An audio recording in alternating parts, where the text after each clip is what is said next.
She needed a human to remove her armor. The price changed everything. Nobody knew which moment began the war, but everyone remembered the silence right before it. Planet Roth was calm that morning. The wind moved softly across the red plains, carrying dust that shined under the twin suns. Farmers checked their crops. Miners returned from night shifts. Children chased each other between the solar towers. Everything felt normal, peaceful, almost too peaceful. Then the sky made a sound no one had ever heard before. A low, deep vibration, like the planet itself was holding its breath. People looked up. A thin crack opened across the sky as if someone sliced space with a giant invisible blade. Light spilled out in bright silver streams. Birds scattered. The ground trembled. Then the crack widened, and a Varak warship forced its way through. The ship was enormous, larger than any human vessel ever recorded. Its body looked like a living creature, made of black armor plates that shifted and crawled like scales. It had no windows, no banners, no lights, only a long, glowing spine that pulsed like a heartbeat. No one understood what they were seeing. Not until the first energy bolt hit the planet.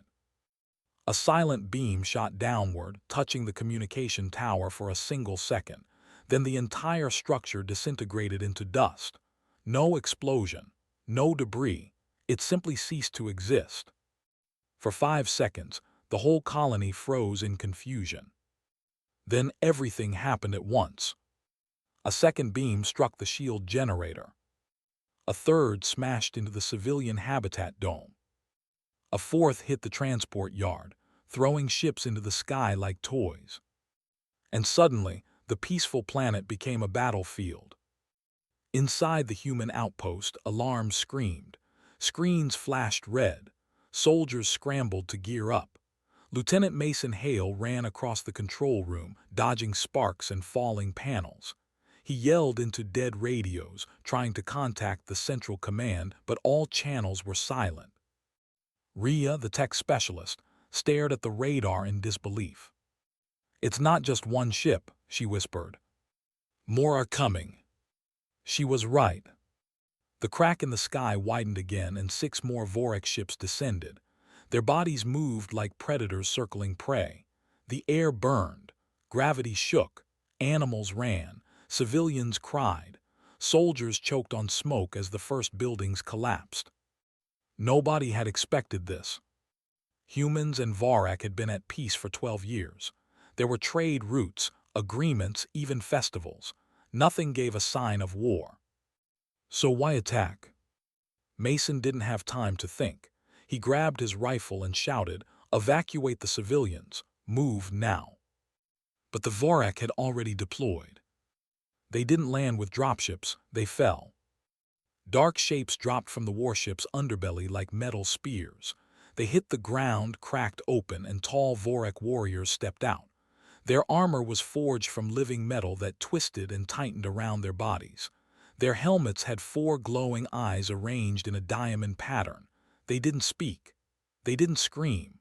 They simply marched. For centuries, the galaxy called them cold-blooded tacticians. But no one had truly seen what they looked like in combat. Now humans saw it clearly. Their plasma lances tore through walls. Their shock grenades created silent blasts that erased everything inside a 10-meter circle. Their formation moved with perfect coordination, no hesitation, no fear. Humans fired back, but Vorak armor absorbed bullets like rain. Within minutes, half the colony was gone. Still, humans did not give up. Cole, the sniper, climbed a ruined tower and fired explosive rounds. Rhea hacked a fallen Vorak drone and redirected it against its creators. Mason ordered families into underground tunnels and held the entrance with a small team of Marines. Everywhere humans struggled. Everywhere Vorak pushed forward. But then something strange happened. One Vorak soldier stopped after killing a group of civilians. He bent down, picked up a small human toy, a cracked plastic starship, and crushed it in his hand. Then he spoke a single line, recorded by Rhea's drone. Erase the species before it spreads. That was the explanation. Not revenge. Not resources. Not territory. Fear. The Vorak were afraid of humanity's future strength. Humans were expanding too fast, building too quickly, adapting too well. The Vorak calculated that humans would one day challenge their rule. So they attacked first. By sunset, the colony burned.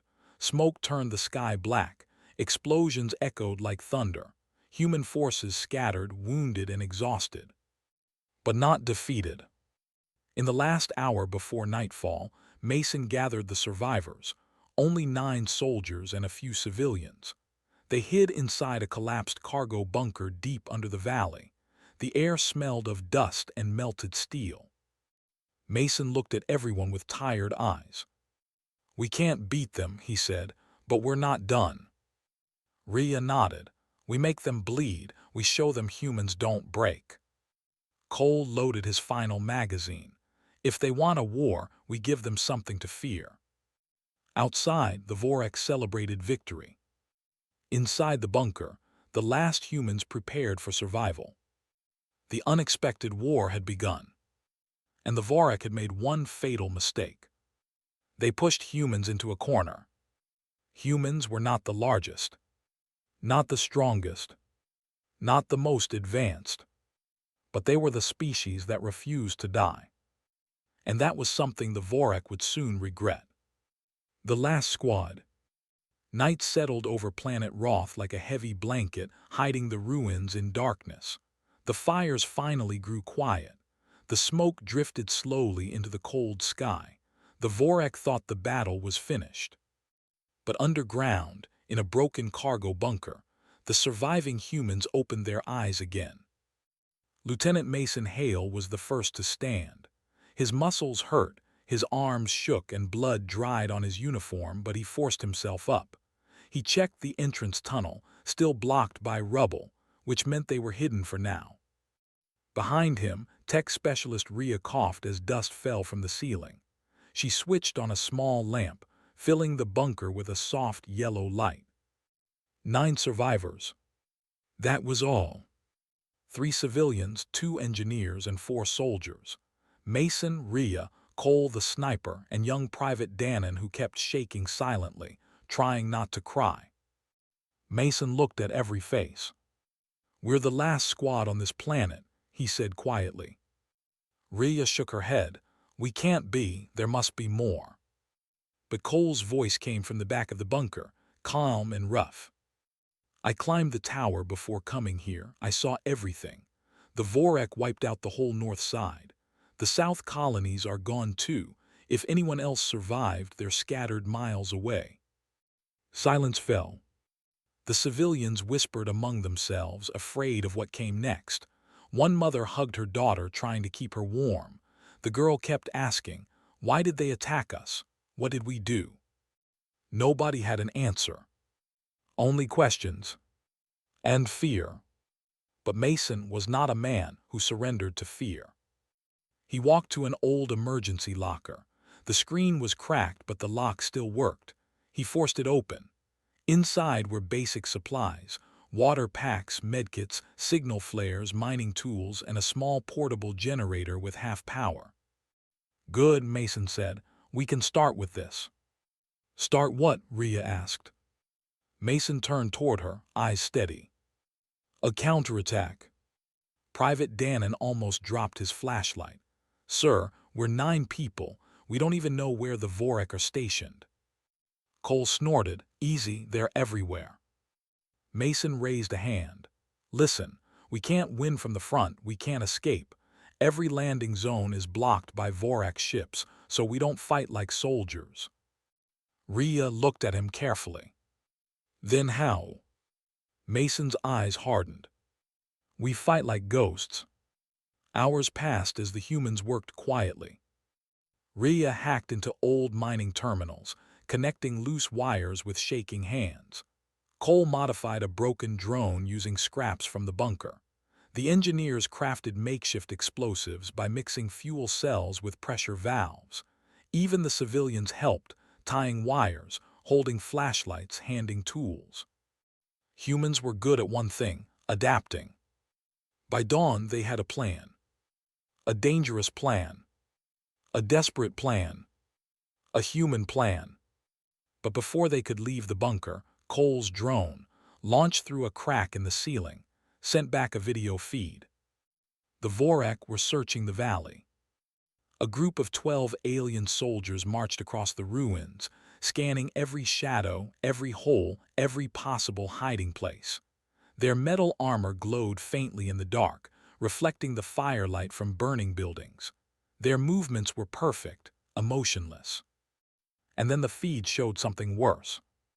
A large Vorak hunter, a beast-like walker machine with 6 legs and a scanning horn, stepped into the valley.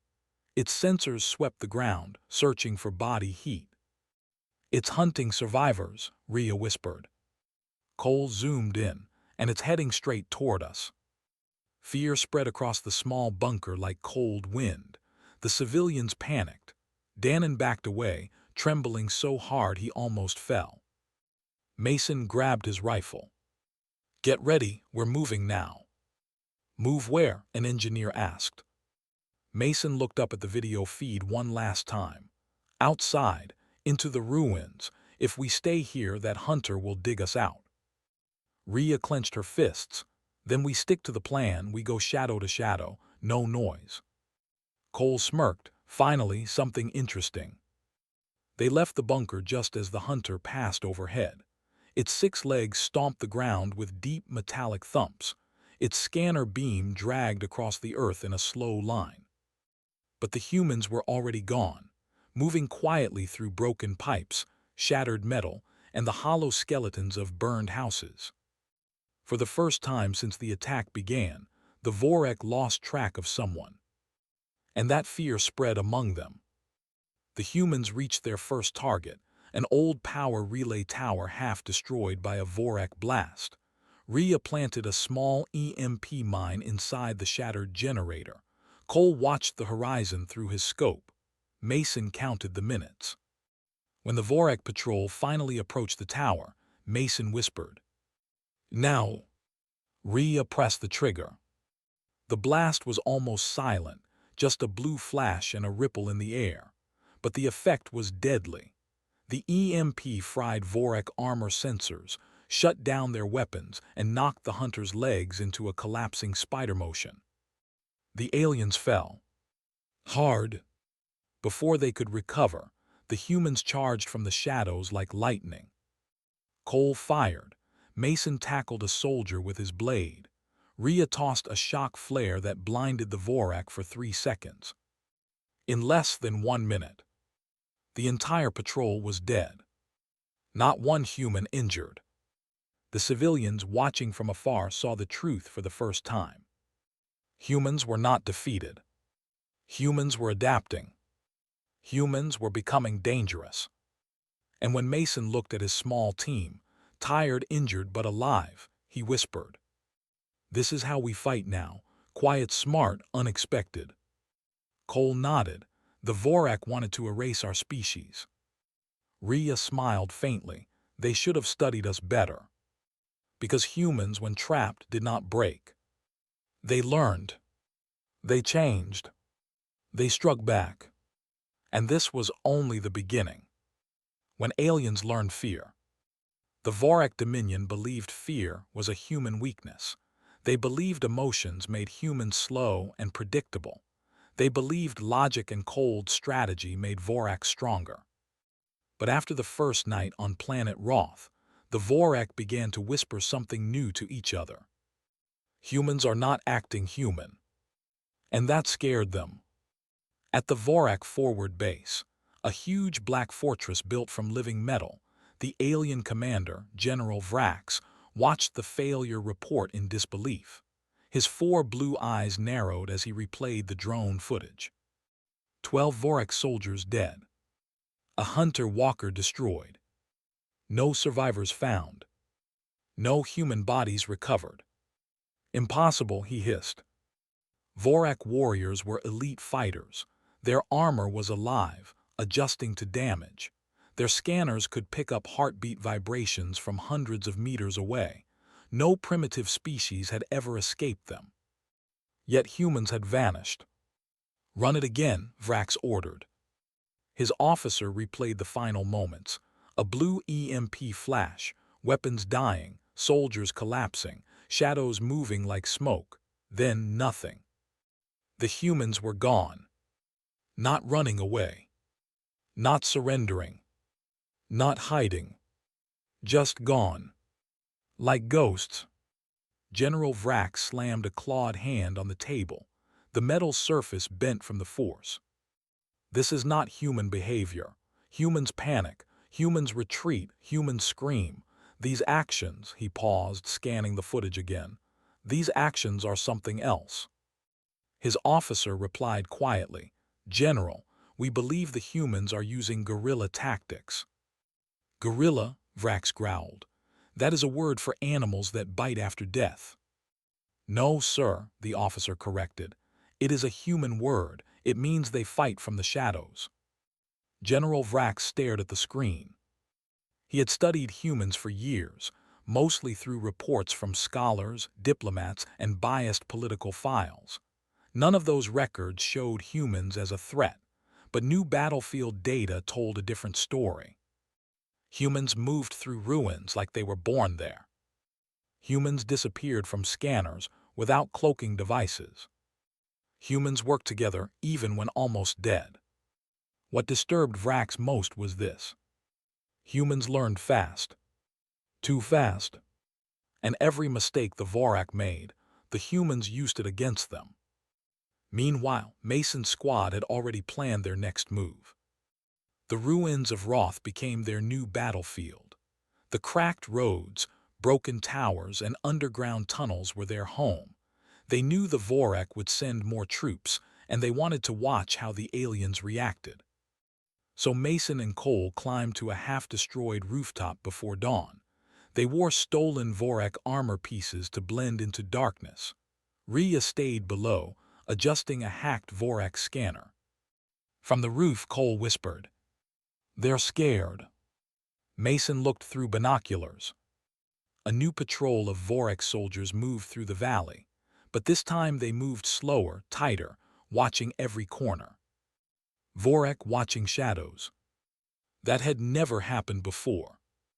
Rhea's voice came through the radio. "General Vrax is here.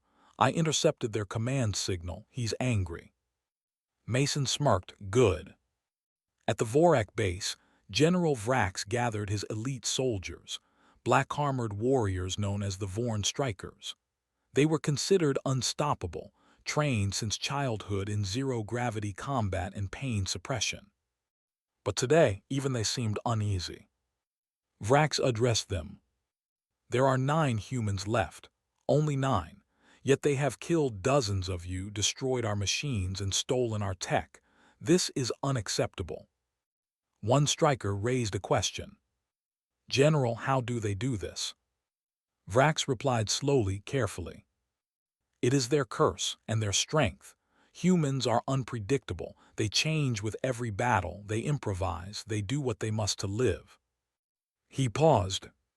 "And they are most dangerous when they are losing." Those words made the entire squad silent. Back in the ruins, Mason watched the alien movements. "They're sending elites," he said. "Let them," Rhea answered through the radio. "I have something special for them." She placed her newest creation, a hacked Vorak beacon, on a metal beam. When activated, it sent a fake human signal. It would draw the elite squad right into a trap. Cole exhaled slowly. "Think they'll fall for it?"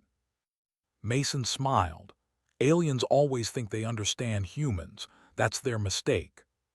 The trap worked better than expected. An hour later, the Vorn strikers followed the signal into a narrow corridor of ruins. They scanned everything. Their armor glowed. Their weapons hummed. Then Rhea triggered the collapse. Old support beams gave way. Tons of rock and metal crashed down on the elite squad, crushing 2 instantly and trapping 3 under rubble. Before the remaining strikers could recover, Mason stepped out of the shadows wearing a stolen Vorak mask. "For a smart species," he said, "you really don't study humans enough." He threw an incendiary charge into the rubble.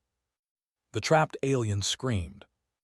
And for the first time since landing on Roth, the Vorak Dominion felt something they rarely experienced: fear. General Vrax received the report moments later. His expression didn't change, but something cold passed through his lower eyes. "This is concerning." His officer whispered, "Sir, are we losing control?" "Not yet," Vrax replied, "but we have underestimated them." He walked to the window, overlooking the burning ruins. "Humans," he murmured, almost to himself, "a species that turns disaster into strength." Then he made a decision he had hoped to avoid. "Send the executioner-class hunter. If humans want shadows, then we will burn the shadows." In the ruins below, the surviving humans prepared for their next move, unaware that a killing machine beyond anything they'd ever faced was already marching their way.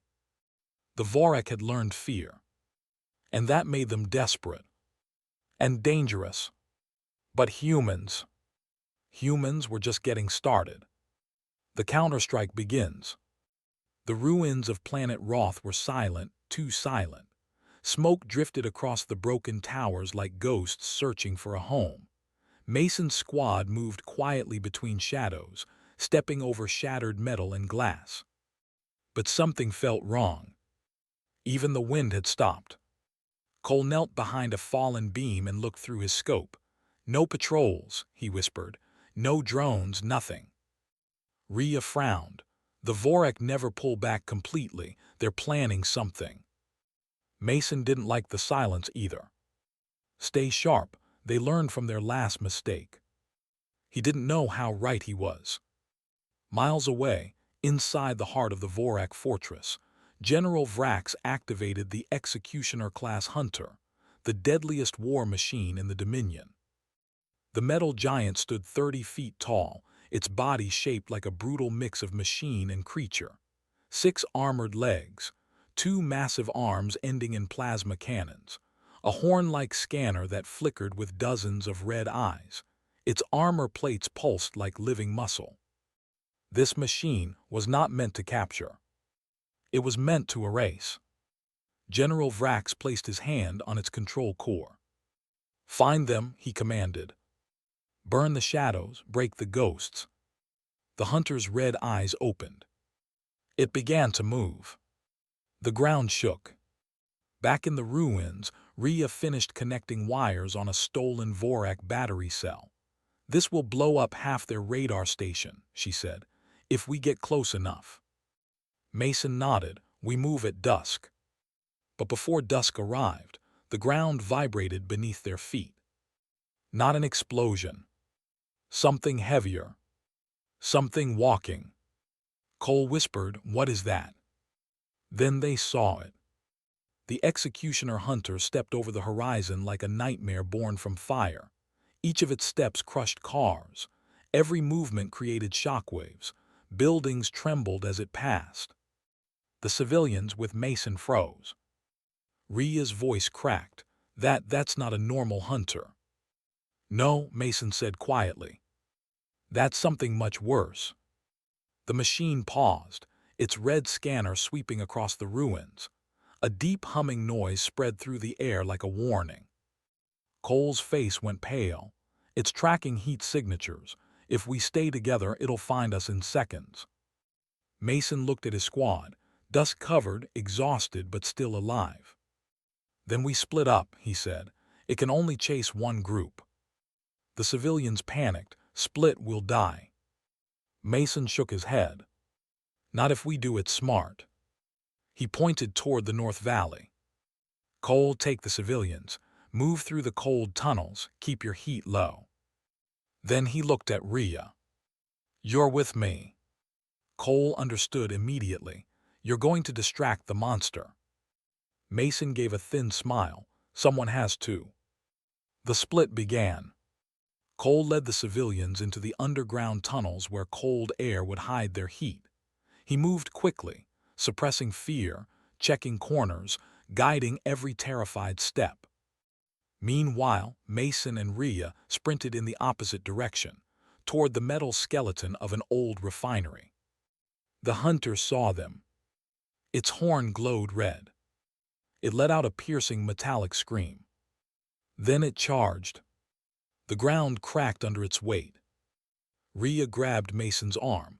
"We can't outrun that." "We don't outrun it," Mason said. "We make it follow us."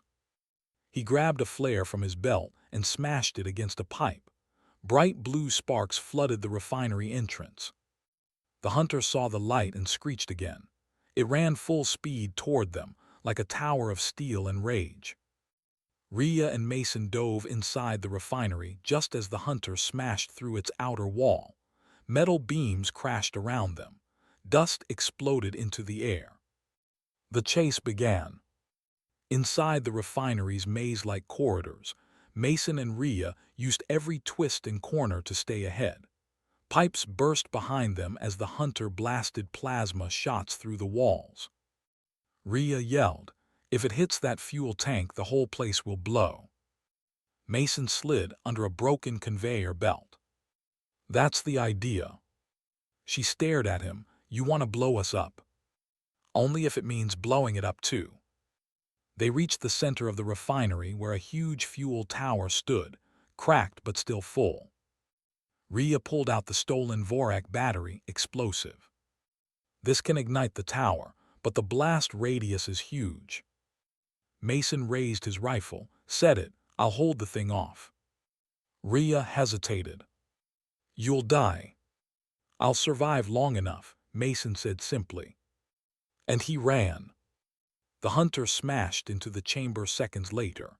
Mason rolled behind a steel platform as the machine fired again. The blast melted the wall beside him. He popped up, firing round after round at its sensor eyes. The bullets did nothing but annoy it, but annoyance was enough. The hunter turned toward him. It charged. Mason ran for his life. Behind him, Rhea planted the explosive on the fuel tower, her hands shaking. She screamed, "Mason, get out!" But Mason didn't run toward the exit. He ran toward the hunter. He wanted it closer to the tower. Closer. Closer. The hunter lunged. Mason dove under its legs and slid across the floor. The massive machine stumbled, slamming into the fuel tower. Rhea hit the detonator. The world became fire. A shockwave tore through the refinery. Metal flew like shrapnel. Mason was thrown across the room and crashed against a support beam. His ears rang. Heat burned his skin. The hunter let out a horrible scream as its armor cracked and its red eyes dimmed. But it did not die. Through the smoke and fire, the wounded machine pulled itself up, half its legs gone, scanner damaged, sparks shooting from its core. Rhea whispered in terror, "It's still alive." Mason staggered to his feet, blood dripping from his forehead. He lifted his rifle. "We finish what we start." Outside, Cole looked back as a massive explosion lit the sky. The civilians gasped. Dust rose like a giant cloud. "Did they survive?" a child asked. Cole didn't answer. Because the explosion was just the beginning. The battle between humans and the executioner hunter was far from over. And the war on Roth was shifting into something far more dangerous. The sky opens again. The explosion from the refinery lit the night like a second sun. Cole and the civilians watched from the distant hill, their faces glowing orange from the flames. The ground trembled long after the shockwave passed. A small voice spoke behind Cole. "Did Lieutenant Mason win?" Cole wished he could say yes. But the towering fire cloud rising from the refinery looked too violent, too final. He lowered his scope. "He bought us time, that's what matters." But deep in his chest, he felt fear. Mason and Rhea were the heart of the squad. Without them, the fight would become a desperate struggle. And then the ground shook again. Not from an explosion. Not from falling buildings. Something else. Heavy, slow, metallic. The executioner hunter had survived. Cole's eyes widened. You've got to be kidding me. Back at the refinery ruins, Mason pushed himself up from the rubble. His uniform was burned in several places. Blood ran from his left shoulder. His vision blurred from smoke. But he was still alive. Rhea crawled out from under a collapsed pipe, coughing hard. I'm not doing that again. Mason managed a breathless laugh. Good, because I don't plan to. Then the laugh died in his throat. The hunter emerged from the fire, half its body missing, armor melted, wires exposed, sparks bursting from every limb. But it moved, step by step. Its scanner still glowed faint red. It refused to die. Rhea whispered, "It's unstoppable." Mason shook his head. No, nothing is unstoppable, not even them. He grabbed a broken steel beam, barely able to lift it, but still holding it like a spear. The hunter roared, a sound like twisting metal and burning engines, and charged one final time. Mason raised the beam. Then something unexpected happened. The sky flickered, and the hunter froze. Its scanner blinked rapidly, confused.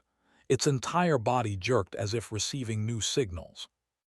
What's wrong with it? Rhea asked. Mason looked up, and the sky cracked open again. But this time it wasn't Vorak ships. It was something far larger. 3 massive shadows entered the atmosphere. Their metallic hulls glowed blue. Their engines hummed like thunder. Their shapes were sharp, powerful, unmistakable. Human warships. The Terran fleet had arrived. The civilians watching from the hill gasped. Cole almost dropped his rifle. No way, he whispered. They actually came. The Terran fleet had been far away, light years beyond reach when Roth was attacked. No one expected them to return in time. But the distress signal, the one Rhea had sent days ago, had finally reached someone. And the response was not small. At the center of the formation was the TSS Titan, the largest human warship ever built. Behind it followed the Resolute and the Courageous, 2 heavy destroyers known for ending wars. Rhea stared at the sky, eyes full of hope and disbelief. They're here, Mason, they found us. Mason felt something he hadn't felt since the war began. Relief. But the Vorak felt something else. Fear. In the Vorak fortress, General Vrax watched the incoming fleet with horror. No, this cannot be, he growled. They were not supposed to reach here. This system was blocked. His officer trembled. General, their flagship is powering weapons. And we, Vrax demanded. The officer swallowed hard. We are not ready for a human capital ship battle. General Vrax's voice dropped to a hiss.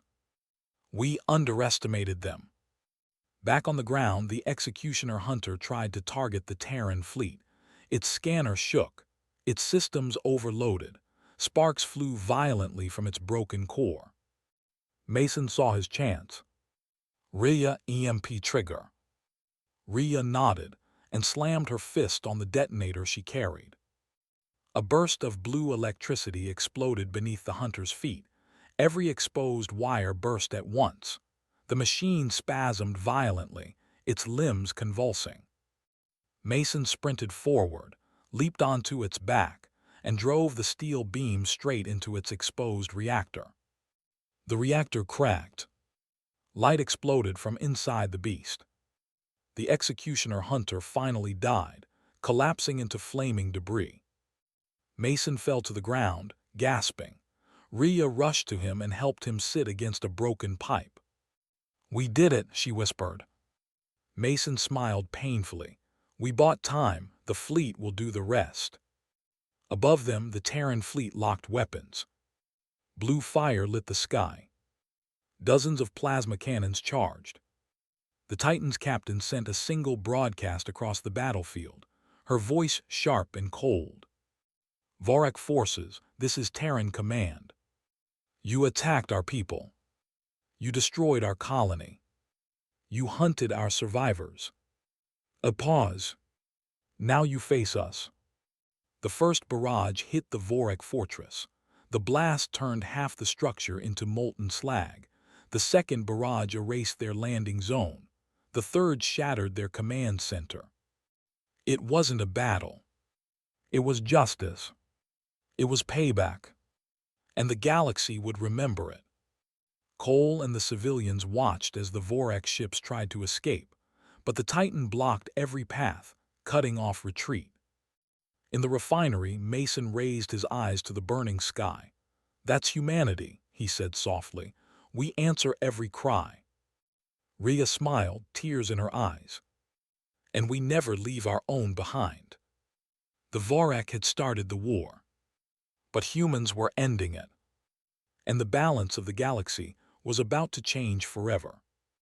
When humans pushed back, the Vorak Dominion had expected a clean victory on planet Roth. They had expected a quick battle, no resistance, and a dead world. Instead, they faced something no alien empire had ever seen before: the full wrath of humanity. Human warships filled the sky now, giant metal titans that glowed blue and gold. Their engines roared like storms. Their weapons lit the clouds with electric fire. The TSS Titan led the formation. Behind it, destroyers and cruisers spread into attack lines. Hundreds of smaller fighter craft launched from their hangars, streaking across the battlefield like shooting stars. The Vorak forces panicked. Some tried to retreat. Some tried to surrender. Most simply froze in fear. But the Terran fleet did not pause. This was not diplomacy. This was not negotiation. This was payback. General Vrak stood inside the shattered command center, gripping the railing so hard his claws bent the metal. "Impossible," he whispered. "The humans should not have this many ships." His officer trembled beside him. "General, the Titan alone outguns our entire fleet." Vrak snarled. "We strike back, prepare all cannons, deploy every drone." But it was already too late. A wave of human fighters descended on the Vorak base like a storm of steel birds. Their engines left blue trails. Their shots pierced Vorak shields as if they were paper. Inside one of the fighter squadrons, a human pilot shouted over comms, "Show them why they don't attack our planets." The fighters screamed past the fortress, dropping EMP torpedoes and plasma bombs. Explosions tore through the alien structure. Towers collapsed. Weapon systems melted into molten rock. Vrax watched everything fall apart around him. "We underestimated a species built for survival," he said bitterly. He turned to his officer. "But we will not die alone. Prepare the last beacon." His officer gasped. "General, that signal will call the entire Dominion fleet." "Yes," Vrax replied, "and when they arrive, humanity will drown." But the officer hesitated too long. And it cost him dearly. Mason, battered and bleeding but still alive, watched the battlefield from the ruins of the refinery. Rhea leaned against a broken wall, her arm in a sling, her face streaked with ashes. Cole and the civilians finally reached them, relieved but shaken. "You two look terrible," Cole said. Mason smirked weakly. "You're welcome."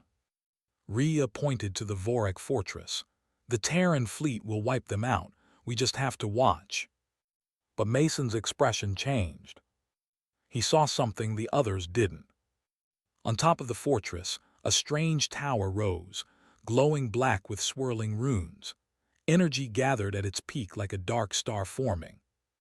"That's not a weapon," Mason said quietly. "That's a transmitter." Rhea's eyes widened. "They're calling reinforcements." Cole cursed. "How long until it fires?" Rhea checked her scanner. 3 minutes, maybe less. Mason forced himself upright. We can't let that signal reach space. Cole shook his head. Sir, we're out of ammo, out of explosives, out of everything. Mason didn't blink. We still have legs, that's enough. Rhea looked at him carefully. You want to storm the fortress? Yes. With 9 people? Yes. Cole laughed in disbelief. You're insane. Mason nodded. Good, because sanity doesn't win wars. He looked at the others. Every human in this valley is alive because we fought when we had nothing. Now the galaxy needs us to stop that signal. The fleet can't do it, they're too far. We're the only ones close enough. He gave them a choice. Come with me or stay safe. Nobody stayed behind. Because humans weren't made to stand still during history. They were made to shape it. The squad sprinted through ruins toward the burning fortress.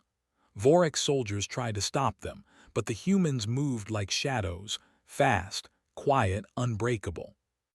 Cole sniped with a stolen Vorak rifle. Rhea hacked doors while running. The civilians threw anything they could, rocks, metal, tools, turning every second into an act of resistance. Mason led them through collapsing corridors, fire raining from above. 1 minute left. They reached the transmitter platform. General Vrax was already there, guarding the controls. His armor glowed with heat and fury. So, he said, the ghosts return. Mason raised his rifle. We're not ghosts. Cole stepped beside him. We're humans. Rhea lifted a broken drone as a weapon. And we don't run. Vrax roared and charged. The battle was brutal. Vrax moved with alien strength, lifting chunks of metal, throwing soldiers like toys. Mason fought him hand to hand, blocking claw strikes with his forearms, taking hit after hit. Rhea slammed the drone into Vrax's back. Cole fired at his armor joints. The civilians used anything they had, pipes, rocks, even fire extinguishers. It wasn't skill. It wasn't training. It was pure human stubbornness. And that was enough. Mason found the opening. He grabbed a fallen Vorak blade from the ground and drove it into Vrax's side. The alien general screamed, collapsing to one knee. The transmitter reached full charge. Rhea yelled 10 seconds. Mason looked at Cole. Cole nodded. Together they grabbed the unstable Vorak power cell from the floor, sparking, glowing, ready to overload. Mason threw it into the heart of the transmitter. Rhea tackled everyone behind cover. The explosion ripped through the platform. A massive burst of white light swallowed the beacon, the controls, and Vrax himself. The tower collapsed, sending debris falling like burning snow. The last beacon died. The signal never reached the stars. And humanity just changed the war. Above, the Terran fleet saw the transmitter collapse. The Titan's captain smiled. Ground team did it, she said. Finish the Vorak. Human ships unleashed the final strike, burning the fortress to the ground, ending the invasion completely. On the ruins below, Mason and his team lay exhausted but alive. Rhea whispered, "We stopped an empire." Mason smiled faintly. "No, we taught them a lesson." Cole smirked. "Don't mess with humans." The galaxy would remember this day, and fear the species that refused to die. The message heard across the stars. The war on planet Roth ended the moment the Vorak fortress fell. The black towers collapsed inward like dying stars. The ground shook one last time. Silence returned to the valley. But this silence was different. It was not the silence of fear. It was the silence after victory. Mason stood at the edge of the ruins, breathing slowly, watching smoke drift across the broken landscape. His uniform was torn, his arm bandaged, and his body felt like fire, but he was alive. His squad was alive. Rhea limped beside him, leaning lightly on a bent metal rod. Cole joined them soon after, cleaning dust off his stolen rifle. The civilians gathered nearby, tired, wounded, hungry, but finally safe. Some cried, some hugged, some simply stared at the sky, still shocked to see human warships floating above them like silver giants. Mason looked at the horizon, where the fortress once stood. "That's the last of them," he said quietly. Rhea nodded. "They won't come back here." Cole smirked. "Not after what we did to them." But Mason wasn't smiling. He understood something deeper, something dangerous. "This wasn't just a battle," he said. "This was a message." Rhea frowned. "To who?" Mason looked at the sky. "To the entire galaxy." Up in orbit aboard the TSS Titan, Captain Alina Ward stood on the command platform, watching the planet below. Her crew worked rapidly, evacuating survivors, scanning for stray Vorax signatures, mapping damage, and sending medical teams to the surface. But the captain's focus was on one thing: the truth that needed to be told. An officer approached her. "Captain, we've confirmed it. The Vorak planned a full extermination. If that beacon had transmitted, they would have sent an entire battle fleet." Captain Ward's expression hardened. "Then we speak before they do." She turned to the comm officer. "Prepare a galaxy-wide broadcast. Link every human ship. Amplify through beacon relays. I want every allied species to hear this." The officer nodded and began typing rapidly. Moments later, the Titan's holographic projectors powered up. A soft blue glow filled the bridge. The broadcast was ready.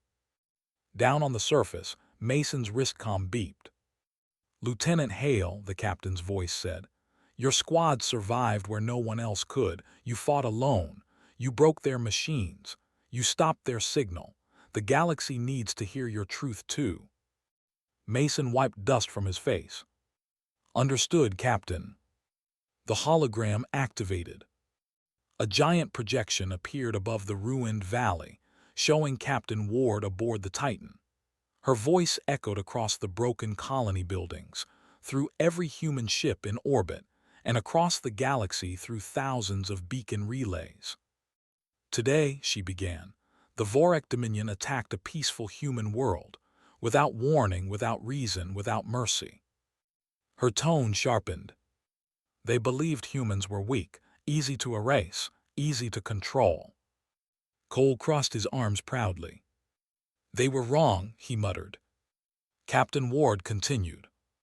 "They discovered something the galaxy has forgotten, something written into our history for thousands of years." Rhea stepped closer, listening. "When humans stand at the edge of death," the captain said, "we do not surrender, we adapt, we fight, we survive." Her hologram expanded to show real images recorded by drones. Mason fighting the executioner hunter. Rhea hacking the energy core. Cole guiding civilians. The squad storming the transmitter. The beacon explosion. The fortress falling. Then her voice became a warning. "To every empire, every ruler, every species watching this broadcast. Learn from the Vorak's mistake." The hologram shifted again, showing the destroyed Vorak base. "Do not attack humans. Do not hunt humans. Do not threaten our colonies." She leaned forward slightly. "Because we will not break." A heavy silence rolled across the battlefield. Then the captain spoke the final words. "You mess with humanity once. You will never do it again." The broadcast ended. The galaxy heard it. And the galaxy trembled. Back on the surface, civilians cheered. Some cried. Some hugged the soldiers who saved them. Children ran to Mason's squad, thanking them with shaky voices. Cole grinned. "We're famous now. Not bad for 9 people who crawled out of a hole." Rhea nudged him. 9 ghosts. Mason smiled too, but his thoughts were deeper. Because he knew something the others didn't. The Vorek Dominion was powerful. They would not forget this defeat. Their leaders would whisper about humans now. Whisper warnings. Whisper fear. And fear made great enemies, but also careful ones. Humans had earned something rare today. Respect. He looked at the sky again. The Terran fleet's lights glowed like stars. Rhea approached him. "What now?" she asked softly. Mason exhaled. "Now," he said, "we rebuild. We heal. We protect our people." Cole added, "And if anyone else comes." Mason didn't even look away from the sky. "They won't survive." The sun slowly rose behind the ruined valley, turning the smoke into golden mist. The survivors gathered together, warmed by hope instead of fire. The Terran fleet began landing rescue ships, carrying doctors, food, and security teams. Planet Roth would live again, because humanity always rebuilt, always rose, always fought back. The war had ended, but the galaxy had just learned a new universal law. Never provoke humans. Never corner humans. Never underestimate humans. Because when they do, humans turn into something unstoppable. And that truth would travel across the stars for centuries. If you enjoyed this video, please like it, subscribe to the channel, and hit the bell icon for more amazing videos.